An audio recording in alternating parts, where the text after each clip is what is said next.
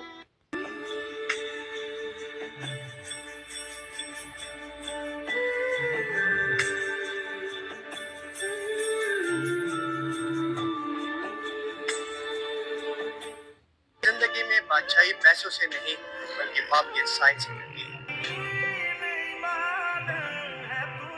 وہ ہے جس نے 9 مہینے تمہیں اپنے پیٹ میں رکھا، رات رات بھر جاگ کر تمہیں سلایا اور اپنی ہر خوشی قربان کر دی مسکان دیکھنے کے لیے۔ لیکن سب سے دل توڑنے والا سچ یہ ہے کہ جب ماں کو تمہاری سب سے زیادہ ضرورت ہوتی ہے تب تم ہی سب سے دور ہوتے ہو۔ بیٹا کہتا ہے ماں آفس میں بہت ویست ہوں، بیٹی کہتی ہے سسرال میں ٹائم نہیں ملتا، اور ماں وہ چپ چاپ فون رکھ دیتی ہے آنکھوں میں آنسو لیے پھر بھی تمہارے کال کا انتظار کرتی رہتی ہے۔ اس کا پیار آج بھی ویسا ہی ہے جیسا تب تھا جب تم چھوٹے تھے، بس فرق اتنا ہے تمہارا وقت بدل گیا ہے۔ یہ سوچ کر دل بھر آتا ہے نا کہ جس نے تمہارے لیے سب کچھ چھوڑ دیا اسے تم تھوڑا سا وقت بھی نہیں دے پاتے۔ آج ہی ماں کو فون کرو اور کہہ دو ماں تم میری پوری دنیا ہو۔ اگر آپ بھی جس کی ماں زندہ ہے، خدا کی قسم ماں کی دعائیں لے تو پوچھو ان سے جن کی ماں چلی گئی۔ آج جس کی ماں رہی نا وہ کس سے دعائیں کروائے، وہ کس سے التجائیں کروائے۔ سفر پہ ہوتے تھے تو پیچھے کوئی تھا جو مصلی بچھا کر دعا کرتا تھا۔ ہر تھوڑے دنوں بعد پیغام آتا تھا بیٹا کدھر پہنچے، بیٹا طبیعت کیسی ہے۔ ارے ماں سوچو تو صحیح، بیٹے کا کام تھا ماں سے پوچھنا کہ ماں تمہاری طبیعت کیسی ہے، ماں پوچھتی ہے بیٹا تم کیسے ہو۔ ہم نے راتوں کو اٹھ کر ماں کو جگایا ماں پیٹ میں درد ہے، کبھی ماں نے ہمیں بتایا کہ میرے پیٹ میں درد ہے بیٹا۔ اپنی تکلیفیں سہتی رہی، اپنی تکلیفیں سہتی رہی، مگر ہمیں راحتیں پہنچاتی رہی۔ پر پہنچے گا تو اللہ کہیں گے اویس کو پیچھے ہٹا دو، باقی اندر چلے جاؤ۔ تو اویس کرنے ڈر جائیں گے کہ یا اللہ جنت کے دروازے پر مجھے پیچھے ہٹا دیا، تو اللہ کہیں گے پیچھے دیکھو، ویسے پیچھے مڑ کے دیکھیں گے تو لوگوں کا مجمع ہوگا جو جہنم میں جا رہے ہوں گے، ایمان والے گنہگار مسلمان۔ تو میرا اللہ کہے گا اویس اپنی انگلی کو پھیرتا جا، جس پر تیری انگلی پڑے گی تیری تو فیل سب کو جنت میں ڈال دوں گا۔ یہ ماں ہے، صرف ڈالر ہی سب کچھ نہیں ہے، یہ ماں ہے۔ والدین کی باتیں غور سے سنا کرو، اپنے والدین کی باتیں غور سے سنا کرو۔ تمام بچے سن لیں میری اس بات کو کہ اپنے والدین کی باتیں غور سے سنا کرو۔ جانتے ہو کیوں؟ اس لیے کہ تمہیں دنیا کی نہ سننا پڑے۔ مقام کیا ہوتا ہے، ماں کتنی بڑی ہستی ہے، یہ پروفیٹ محمد صلی اللہ علیہ وسلم نے بڑے خوبصورت انداز میں بتایا۔ انہوں نے فرمایا کہ اگر میں عشاء کی نماز پڑھ رہا ہوتا، عشاء یعنی رات کی نماز پڑھ رہا ہوتا، اور میری ماں پردہ ہٹا کر مجھے آواز دیتی کہ بیٹا محمد، تو میں نماز توڑ کر اپنی ماں کی بات سنتا۔ نماز اسلام میں سب سے اعلیٰ عبادت ہے، اور یہ بات کس نے کہی؟ سب سے اعلیٰ نبی نے۔ کس کے لیے؟ ماں کے لیے۔ اور ہم کتنا ظلم کرتے ہیں، اپنے فری ٹائم میں بھی اپنی بیمار ماں سے یہ تک نہیں پوچھتے کہ وہ ٹھیک ہے یا نہیں، اور پھر شکایتیں کرتے ہیں کہ ہماری تو زندگی برباد ہے، سکون نہیں ہے، دعائیں قبول نہیں ہوتی۔ کیسے قبول ہوں گی؟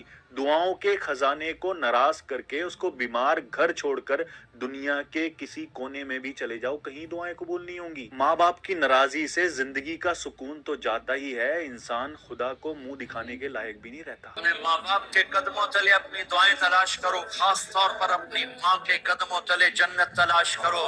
میرے نبی نے کہا ماں کے قدموں تلے جنت ہے۔ والدین کو خوش کرنا، جو صبح صبح والدین کی صرف ایسے جا کے دیکھ لے، نہ سلام کرے نہ حال پوچھے، جو دیکھ لے محبت سے، صبح سے شام تک جنت میں 2 دروازے اس کے لیے کھل جاتے ہیں۔ ہے نا، تب تک زندگی میں کچھ بھی کھویا نہیں جا سکتا۔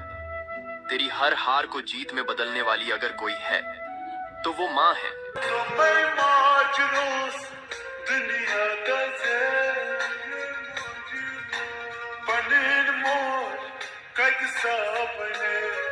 سان اخ سائبان لولو یس ہراوان سہ آس ودان لولو کھنہِ للوان وندان زوجان لولو یس ہراوان سہ آس ودان لولو ہیس کر دل ینو أمۍ سُنٛد دُکھی تمہِ سۭتٮ۪ن رۄب ہا ژےٚ روشی یا چھُ رۄب سُنٛد یُتھ نظران لولو یس ہراوان سہ آس ودان لولو آپ کے آگے آنکھیں نہ اٹھایا کرو جات. ماں بالکل ان پڑھ بھی ہو نا، پکا سادی ہو، پھر بھی بچوں کی جنت ماں کے پیروں کے نیچے. ابا جی بالکل سادے ہی ہو نا، ان پڑھ بھی ہو، تو پھر بھی نبی پاک نے فرمایا رب اس کا راضی ہوگا جس کا باپ راضی. بڑا سکون ملتا ہے ماں باپ کی خدمت کرنے میں. یہ لو یہ لو، کھا لو آرام سے کھا لو.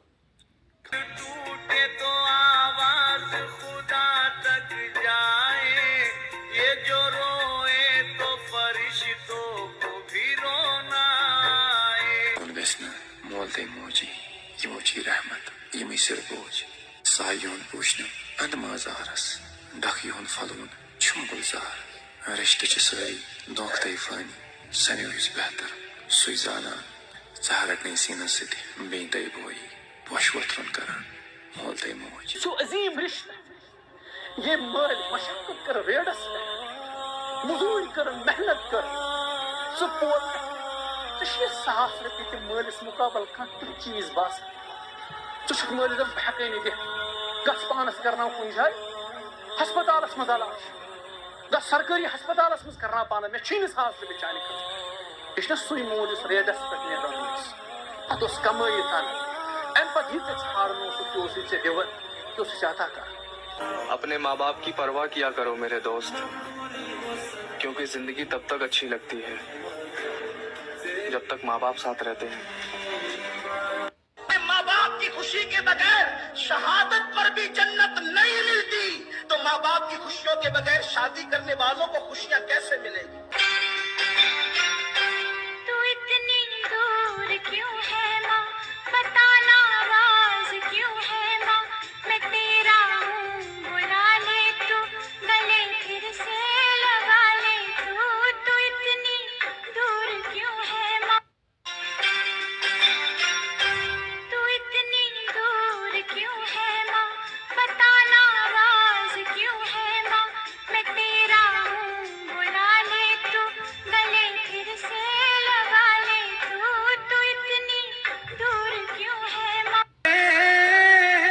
مجھے کچھ